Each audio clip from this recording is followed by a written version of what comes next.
Assalamualaikum warahmatullahi wabarakatuh. Bismillahirrahmanirrahim. Alhamdulillahirabbil alamin. Wa bihi nasta'inu ala umuri dunya waddin. Wassalatu wassalamu ala asyrafil anbiya'i wal mursalin sayyidina wa maulana Muhammadin wa ala alihi wa sahbihi ajma'in. Rabbi shrah li sadri wa yassir li amri wahlul 'uqdatam min lisani yafqahu qawli. Amin. Kaum muslimin dan muslimat dimanapun anda berada yang dirahmati oleh Allah Subhanahu wa Ta'ala, kita akan membincangkan sedikit masalah yang berkaitan dengan taubat. Rasulullah Sallallahu Alaihi Wasallam pernah bersabda, "Kullu bani Adam khata, wa khairul khata'ina at-tawwabun." Setiap anak manusia, setiap orang pastilah dia melakukan kesalahan, entah itu kesalahan yang sifatnya dosa kecil maupun dosa besar, baik yang berkaitan dengan Allah atau disebut dengan haqullah, maupun yang berkaitan dengan sesama manusia yang disebut dengan haqul adami. Tetapi sebaik-baiknya orang yang melakukan kesalahan adalah mereka yang mau kembali bertaubat kepada Allah Subhanahu wa Ta'ala. Jadi sudah menjadi kodrat manusia, pastilah dia melakukan salah, kecuali para nabi. Kalau nabi ini maksum, sifatnya nabi ini maksum, terjaga dari melakukan salah, baik dari salah yang dosa besar maupun dosa kecil. Kalau nabi itu maksum. Tapi kalau selain nabi ini tidak maksum, seperti kita tidak maksum, pasti akan melakukan kesalahan, baik itu dosa besar maupun dosa kecil. Kullu bani Adam khata'un, setiap anak manusia pasti melakukan kesalahan. Tapi wa khairul khata'ina at-tawwabun, tetapi sebaik-baiknya orang yang melakukan kesalahan adalah mereka yang mau kembali bertaubat kepada Allah Subhanahu wa Ta'ala. Rasulullah Sallallahu Alaihi Wasallam juga pernah bersabda, "At-ta'ib minad dzambi kaman la dzamba lahu." Orang yang bertaubat dari dosa ini seperti orang yang tidak memiliki dosa. Artinya orang yang bertaubat ini dosa-dosanya semua diampuni oleh Allah Subhanahu wa Ta'ala. Orang yang diampuni dosanya oleh Allah Subhanahu wa Ta'ala, maka dia bersih kembali, tidak memiliki dosa, tidak memiliki noda, tidak memiliki kecacatan di hadapan Allah Subhanahu wa Ta'ala. Dan ini adalah anugerah. Taubat ini anugerah dari Allah Subhanahu wa Ta'ala kepada kita, dan Allah membuka lebar-lebar pintu taubat untuk kita, sehingga kita tidak boleh termasuk dari orang-orang yang malas untuk bertaubat, beristighfar, minta ampunan kepada Allah Subhanahu wa Ta'ala, atau kita termasuk dari orang-orang yang menganggap ringan perbuatan dosa. Tetapi hendaklah setiap dosa kita taubati, kita istighfari, sehingga kita betul-betul termasuk orang yang bersih. Ketika kotor kita bersihkan, ketika kotor kita bersihkan, sehingga kita andai diwafatkan oleh Allah Subhanahu wa Ta'ala dalam keadaan dosanya habis, suci dari dosa, ataupun kalau punya dosa, dosanya sedikit, gitu saja. Itu diantara fadilah bertaubat secara ringkas. Kaum muslimin dan muslimat yang dirahmati oleh Allah Subhanahu wa Ta'ala, kaitan dengan bulan Ramadan, ya, bulan Ramadan ini bulan penuh ampunan, pintu taubat dibuka lebar-lebar. Kemudian Allah memberikan kesempatan kepada kita untuk menggapai rahmatnya, yang apabila kita mendapatkan rahmat dari Allah Subhanahu wa Ta'ala, ridho dari Allah Subhanahu wa Ta'ala, dosa-dosa kita akan diampuni oleh Allah, amal-amal soleh kita akan dilipat gandakan pahalanya oleh Allah Subhanahu wa Ta'ala. Maka kesempatan Ramadan untuk beribadah adalah kesempatan emas. Jangan sampai disia-siakan oleh kita untuk beribadah, bertaubat, beramal soleh di bulan Ramadan. Prinsipnya, dan ini semestinya dipegang oleh setiap orang Islam, habis Ramadan maka habis pula dosa-dosa kita kepada Allah Subhanahu wa Ta'ala. Dan kalau dosa-dosa kita sama Allah, haqullah ini habis, maka masih ada satu dosa yang berkaitan dengan haqul adam. Dan pada bulan Syawal kita ada tradisi halal bihalal. Halal bihalal itu maknanya tolong halalkan kesalahan-kesalahan saya. Ya, misalkan aku punya salah sama kamu, tolong dihalalkan, tolong dibebaskan. Dan aku akan menggantinya dengan aku halalkan semua kesalahan-kesalahanmu kepadaku. Jadi halal bihalal. Aku halal ditukar dengan aku halalkan kesalahan kamu. Itu maknanya halal bihalal. Walaupun ini halal bihalal adalah tradisi orang Indonesia, tapi ini tradisi yang baik dan tidak bertentangan dengan ruh syariat. Karena memang meminta maaf kesalahan kita kepada sesama manusia ini memang termasuk disyariatkan dan dianjurkan oleh agama. Jadi sekali lagi ada dua dosa yang mesti kita bebaskan. Yang pertama adalah haqqullah, dosa-dosa kita kepada Allah Subhanahu wa taala, dan juga ada haqqul adami atau haqqul adam, yakni dosa-dosa kita kepada sesama anak manusia. Ini yang perlu diketahui oleh kita bersama. Saudara-saudara umat Islam yang dirahmati oleh Allah Subhanahu wa taala, sebagian orang Islam ada yang sedikit terlena atau sedikit kurang paham bahwa hadis-hadis Nabi tentang ampunan Allah kepada mereka yang berpuasa, kepada mereka yang qiyam Ramadan diampuni oleh Allah Subhanahu wa taala, mereka tidak memahami maksud itu. Padahal kalau kita memahami secara benar, maksudnya tidak seperti yang mereka pahami. Apa maksud saya begini? Ada hadis yang berbunyi man shoma ramadhana imanan wa ihtisaban ghufira lahu ma taqaddama min dhanbi. Barang siapa yang melakukan siam Ramadan, puasa Ramadan, yang man shoma ramadhana imanan, dengan penuh keimanan kepada Allah, percaya bahwa itu kewajiban dan seterusnya, wa ihtisaban, dan betul-betul berharap pahala dari Allah Subhanahu wa taala, ghufira lahu ma taqaddama min dhanbi, maka dosa-dosanya yang telah lampau akan diampuni oleh Allah Subhanahu wa taala. Kemudian ada lagi hadis yang berbunyi man qama ramadhana imanan wa ihtisaban ghufira lahu ma taqaddama min dhanbi.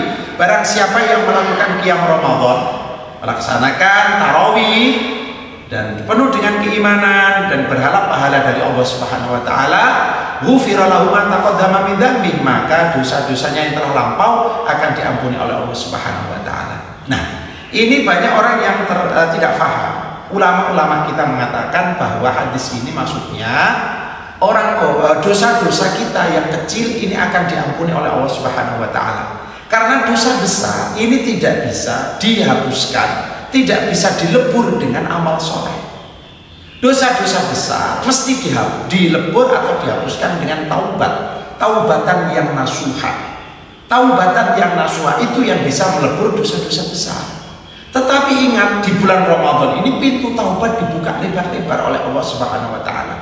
Pintu rahmat dibuka lebar-lebar oleh Allah Subhanahu wa taala. Maknanya ini kesempatan emas bagi kita untuk meminta ampunan kepada Allah. Dan jika kita betul-betul minta ampunan kepada Allah Subhanahu wa taala, maka Allah akan melimpahkan rahmatnya kepada kita. Dosa-dosa kita, baik yang besar maupun yang kecil, akan diampuni oleh Allah Subhanahu wa taala. Jadi sekali lagi, man qama ramadhana atau man shoma ramadhana, siapa yang qiyam Ramadan, siapa yang puasa Ramadan dengan iman dan penuh pengharapan pahala dari Allah Subhanahu wa taala, maka dosa-dosanya yang telah lampau diampuni Allah. Itu bermakna adalah dosa-dosa yang kecil, bukan dosa-dosa yang besar. Karena dosa-dosa yang besar ini tidak bisa dilebur dengan amal solih, tetapi harus dilebur dengan taubatan yang nasuha. Maka kita akan menguraikan sedikit tentang arkan taubat atau rukun-rukun taubat. Jadi sekali lagi, kesempatan emas bagi kita semua di bulan Ramadan untuk menggapai ampunan dari Allah Subhanahu wa taala. Kita mesti punya prinsip, habis Ramadan habis pula dosa-dosa kita. Ini prinsip yang mesti dipegang erat oleh kaum muslimin dan muslimat. Kaum muslimin dan muslimat yang dirahmati oleh Allah Subhanahu wa taala, terkait dengan rukun taubat atau arkan taubat, rukun-rukun taubat. Rukun-rukun taubat yang pertama adalah istighfar. Istighfar ini maknanya adalah kita meminta ampunan. Kita meminta ampunan kepada Allah Subhanahu wa taala. Tapi ingat, ketika kita beristighfar itu jangan hanya di mulut saja. Karena kebanyakan dari kita ini ketika kita beristighfar, misalkan setelah sholat kita astagfirullahaladzim, astagfirullahaladzim, astagfirullahaladzim, ini kadang-kadang hanya di mulut saja. Di hati ini tidak ada niatan untuk minta ampun kepada Allah. Ini kalau istilah kita ya di mulut saja, tidak sampai hati. Nah ini sudah makna kadzib. Saya tidak mengatakan ini dusta, saya tidak mengatakan ini kadzib, tapi sudah ada naun minal kidbi, ada sedikit kedustaan karena mulutnya minta ampun, mulutnya minta maaf, tapi hatinya tidak ada niat untuk minta maaf. Dan ini banyak, astagfirullahaladzim, astagfirullahaladzim, cuman di mulut saja. Ini banyak sekali. Ya, sebagian dari kita yang begitu. Ini kebiasaan yang tidak baik. Hendaklah ketika kita istighfar, ya hati kita juga minta ampun sama Allah Subhanahu wa Ta'ala. Jadi yang pertama, rukun taubat adalah istighfar, minta ampun sama Allah. Minta ampun. Yang kedua adalah an-nadam. An-nadam ini menyesal, dan ini rukun a'zam. Rukun terbesar dari taubat ini an-nadam. Apa maknanya? Menyesal. Menyesal karena dia telah berbuat maksiat, menyesal karena dia telah berbuat dosa, menyesal karena dia telah melakukan sesuatu yang tidak diridhoi Allah, menyesal karena dia telah melakukan sesuatu yang dimurkai Allah. Karena dosa besar atau kecil itu dimurkai oleh Allah Subhanahu wa Ta'ala, maka kita wajib untuk menyesal. Maka ulama kita mengatakan taubat dari dosa ini wajib, baik dosa besar kabiratan atau shaghiratan, baik dosa besar maupun dosa kecil, taubat itu hukumnya wajib. An-nadam ini wajib, menyesal ini wajib. Bahkan bertaubat ini hukumnya fauri. Fauri itu bersifat segera. Maknanya jika kita ini melakukan dosa, maka segera bertaubat, segera kita minta ampun, segera kita kembali kepada Allah Subhanahu wa Ta'ala. Ingat, di samping kita ini ada malaikat namanya Raqib Atid. Ya, Raqib Atid, ma yalfidhu min qaulin illa ladaihi raqibun atid. Ada malaikat Raqib Atid, yang kanan mencatat yang baik, yang kiri mencatat yang buruk. Tetapi anugerah dari Allah, ketika kita berbuat baik, Allah langsung malaikat ini langsung segera mencatatnya. Malaikat yang kanan segera mencatat perbuatan baik kita. Tetapi jika kita berbuat maksiat, maka malaikat yang kiri ini akan bertanya terlebih dahulu kepada malaikat yang sebelah kanan, dicatat atau tidak. Jangan dulu, kata yang sebelah kanan, siapa tahu dia bertaubat, bagi dia kesempatan untuk bertaubat. Jika dia bertaubat, maka dosa itu tidak akan dicatat oleh Allah Subhanahu wa Ta'ala. Maknanya jika kita berbuat dosa, baik dosa besar atau dosa kecil, baik dosa yang berkaitan dengan Allah atau sesama manusia, kita wajib segera bertaubat. Tidak segera bertaubat itu dosa lagi. Sudah berdosa, tidak segera bertaubat itu dosa lagi. Ya, itu sudah dosa lagi. Jadi nanti malah istilahnya ini tumpuk-tumpuk ini, ya, menumpuk-numpuk dosa kita. Kemudian yang rukun taubat yang berikutnya adalah ikhla, artinya berhenti dari dosa yang dia kerjakan. Jangan sampai kita ini bertaubat, tetapi kita masih menikmati dosa, masih berbuat dosa. Ya kita mesti berhenti dari dosanya. Adapun jika mungkin 2 bulan, 3 bulan ternyata dia terkena bujuk rayu setan lagi dan jatuh pada dosa, ya minta ampun lagi, bertaubat lagi, dan taubat yang telah dikerjakan sah. Taubat yang telah dia kerjakan hukumnya sah-sah saja, tidak masalah. Jika berbuat dosa, taubat lagi, berbuat dosa, taubat lagi. Allah tidak pernah bosan menerima taubat kita. Justru kita ini yang bosan bertaubat. Sekali lagi, Allah tidak pernah bosan menerima taubat kita, tetapi justru kita ini yang bosan bertaubat sama Allah Subhanahu wa Ta'ala. Kemudian yang berikutnya, yang rukun yang berikutnya adalah tadi dikatakan istighfar, an-nadam, ikhlas, ya. Terus yang keempat, yang terakhir adalah niat Allah ya'uda ilaihi, yakni mesti ada niat di dalam hati untuk tidak mengulangi kembali dosa yang telah dia kerjakan. Mesti begitu, itu namanya taubat. Jangan seperti orang, ya seperti sebagian orang ini bertaubat kok dalam hatinya menikmati. Maksudnya bagaimana? Ada orang bertaubat, astagfirullah, ya Allah aku minta ampunan kepadamu, ya Allah ampuni dosa-dosaku, tapi dalam hati, ya tapi kan dulu sudah pernah menikmati ini, sudah oke.